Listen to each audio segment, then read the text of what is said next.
The Vanishing Voices, Global Language Endangerment.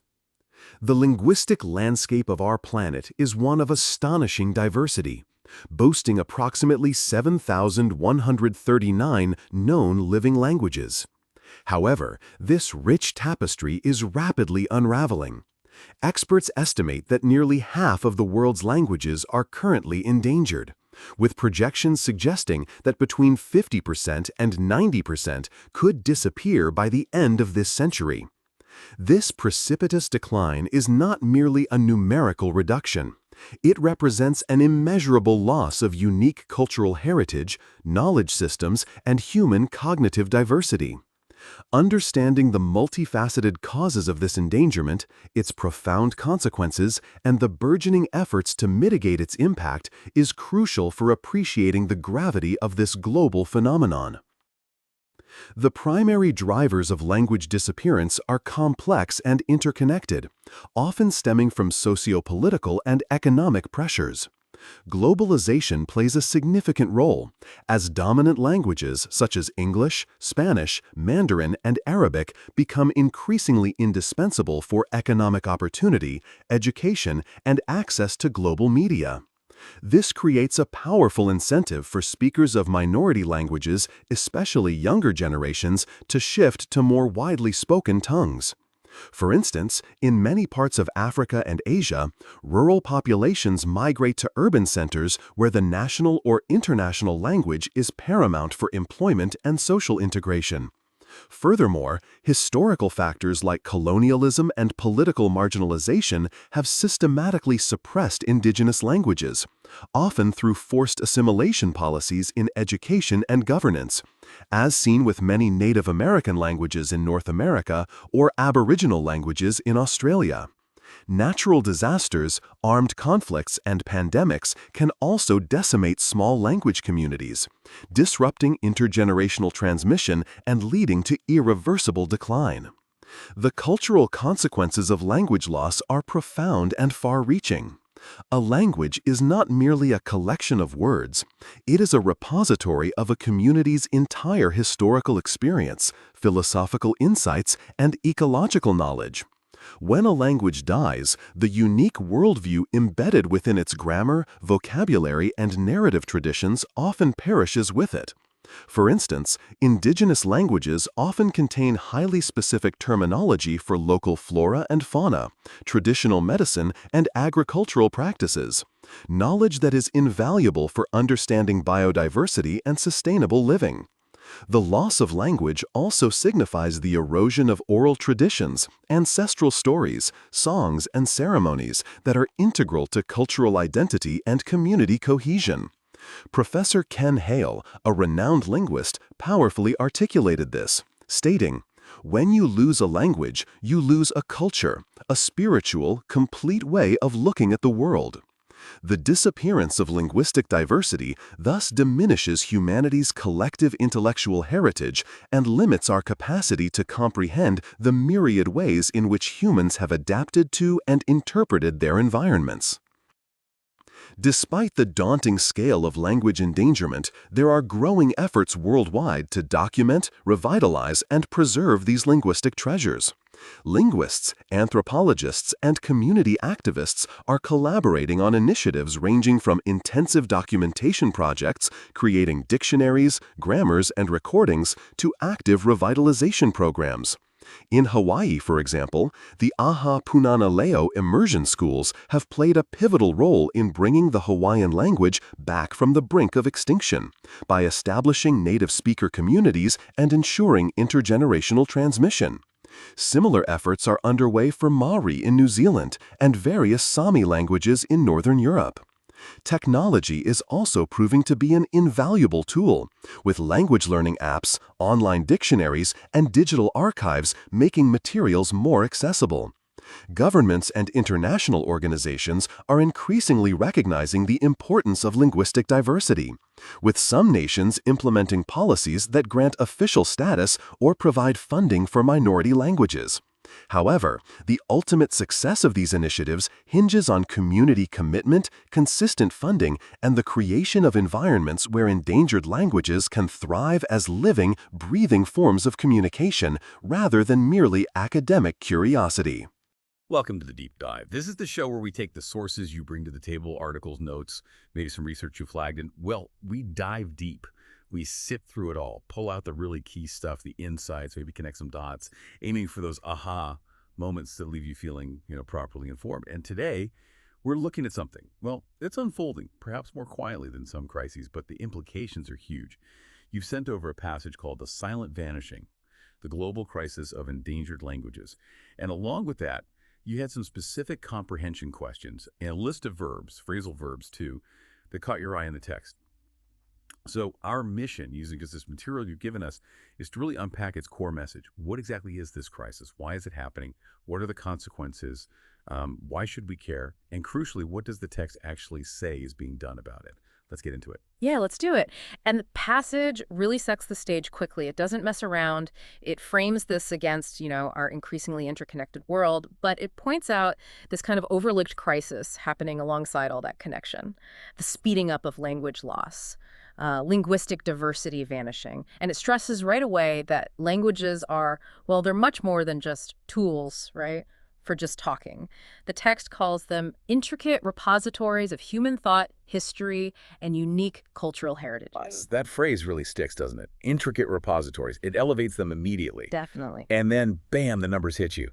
It references the UNESCO World Atlas of Languages. Out of about 7,000 languages globally, get this, nearly 2,700 are endangered or even critically endangered. Wow. Yeah, it's a massive chunk. More than the third teetering on the brink, as the text puts it. Teetering on the brink. That's quite an image. It is. But it's the pace of the loss that the passage really flags as alarming. It states, and this is pretty stark, on average, a language becomes extinct every 2 weeks. Every 2 weeks. Every 2 weeks. It feels less like a slow fade and more like, an active, constant erasure. Yeah. The text calls it a formidable challenge. And you can see why. Yeah, absolutely formidable. And the text then pivots to the why. Why is this happening at such a pace? And it's clear right off the bat, it's not simple. It calls it a multifaceted issue and says it's rooted in a complex interplay of socioeconomic, political, and historical factors. Rooted in. Yeah. So originating from this complex mix. Okay, so let's break that down. What are some of those factors the text mentions? Well, globalization is a big one. The text says it plays a significant role. Think about dominant languages. English, Spanish, Mandarin are the examples given. Right. They become, increasingly prevalent. They're the languages you increasingly see in education, in the media, for business deals. Okay, so they become the languages of, opportunity and power. Because the text connects that prevalence directly to younger generations, saying it frequently leads to them, what's the word it uses? Yeah. Forsaking their ancestral languages. Exactly, forsaking them, abandoning them. And it's not random. It's often because there's this perception, right or wrong, that speaking the dominant language offers better jobs, more social mobility. If your traditional language isn't seen as valuable in the DCMO, the mainstream economy or education system, the pressure to switch is just enormous. That links right into one of the questions you had about economic opportunity being a driver. So it's Yeah. like economic reality forces a language choice that then has these deeper cultural costs. Precisely. And that pressure then feeds into another factor that text brings up, the breakdown of intergenerational transmission. Meaning passing it down through the family. Yeah. If parents or grandparents feel the kids need the dominant language to get ahead, maybe they stop using the heritage language at home as much. Or the kids themselves prioritize the dominant language that they use at school or with friends. That chain, that vital link from elders to youth, it diminishes, as the text says, if it's not used daily, actively. Okay, so lack of daily use breaks the chain. Makes sense. Then there's urbanization and migration. The text points out these patterns contribute to the shift. People move maybe from rural areas where a minority language might be, stronger, more community-based. Right, more robust, I think the text said. Exactly, more robust. They move to cities, urban centers where the dominant languages usually, they prevail. So just moving house can end up shifting your language use. And it doesn't ignore the past either, does it? It talks about historical policies. No, it definitely doesn't shy away from that. It highlights how government policies, especially colonial ones, often imposed a single official language. Imposed, like forced it on people. Right, and this wasn't passive. It often involved actively suppressing indigenous languages, deliberately putting an end to them, and marginalizing their speakers, treating them and their language as unimportant. That really connects to the question about political factors, like forced assimilation. So it wasn't just neglect, it was sometimes active policy. Often, yes, active policy to erase linguistic difference. Wow. So the picture the text paints is, it's this tangled web, isn't it? Economic pulls, social pressures, people moving, and this layer of historical injustice all kind of converging. Exactly. It's a convergence of forces. And the text argues the consequences are just as deep, profound, and far-reaching, particularly culturally. And the core idea here, the thing the text really hammers home, and I think it relates to one of your key questions, is this. When a language vanishes, an entire worldview often perishes with it. An entire worldview. What does the text mean by that exactly? What's lost besides the words? Well, it explains that each language encapsulates, sort of holds within it unique ways of seeing and understanding the world. Think about traditional ecological knowledge. Specific names for hundreds of local plants, animals, understanding ecosystems. That knowledge is often embedded in the language itself. Lose the language, you might lose that detailed understanding. Ah, okay. Like specialist knowledge. Yes, and also traditional medicine, folklore, oral histories that carry generations of experience, unique social structures. Yeah. The language is the vessel for all of that. When it's gone, you often lose access to that specific, culturally shaped way of knowing. It's not always easy or even possible to just translate those concepts perfectly into, say, English or Spanish. Right. The nuance gets lost. Right. You lose the cultural library, not just the dictionary entries. The text includes that quote from the linguist Lyle Campbell, which really captures it, I think. Which one was that? He says, a language is not just words and grammar. It is a web of history that binds all the people who once spoke the language, all the things they did together, all the knowledge they imparted to their descendants. That's a powerful way to put it. It emphasizes the living connection, language connecting people, history, knowledge transfer. Losing it tears a hole in that community fabric. Yeah. And the text makes another comparison, which you might find useful. It says language loss is often likened to biodiversity loss. Okay, why that comparison? Yeah, because the text suggests both involve losing irreplaceable information. With biodiversity, it's genetic information, ecological roles. With languages, it's vital information about human adaptability, our ingenuity, the incredible diversity of human thought and experience. Losing a language is like losing a unique branch of human cognitive evolution. That's quite a perspective, framing it as a loss for all of humanity's potential knowledge. But, okay, the text doesn't just dwell on the negative, right? It does talk about efforts being made. Yes, thankfully. It pivots to say numerous preservation and revitalization efforts are underway. Underway, meaning happening right now. Good. So what kind of things are working, according to this passage? It lists several strategies. Documentation comes first, called a crucial first step. This means linguists working with community members that collaboration is key. Collaborating on, yeah. Collaborating on recording the grammar, the vocabulary, oral stories, everything before it potentially disappears, just getting it down. Okay, step one, record it. What else? Well, recording isn't enough for a living language, so revitalization is crucial. Immersion schools get highlighted here as a real success story. The example given is the Hawaiian language. It was once severely endangered, but through things like the Punana Leo immersion schools and massive community effort, they've managed to revive it significantly. Managed to revive it, brought it back to life. That's incredible. Yeah. That must be why Punana Leo was mentioned in your questions as a beacon of hope. Exactly. It shows it can be done. It's not always a one-way street to extinction. That's genuinely inspiring. Are there other methods mentioned? Yep. Media integration is another. The Maori language in New Zealand is mentioned. Its resurgence is partly down to education and getting the language into the media landscape. And there's another example, Radio Ucumara in Peru, which is utilizing radio, using it for storytelling and songs in the Kukama language. Yeah. Using existing platforms creatively. So using media not just to report on the language, but in the language. Precisely. And technology more broadly. Digitization gets a mention.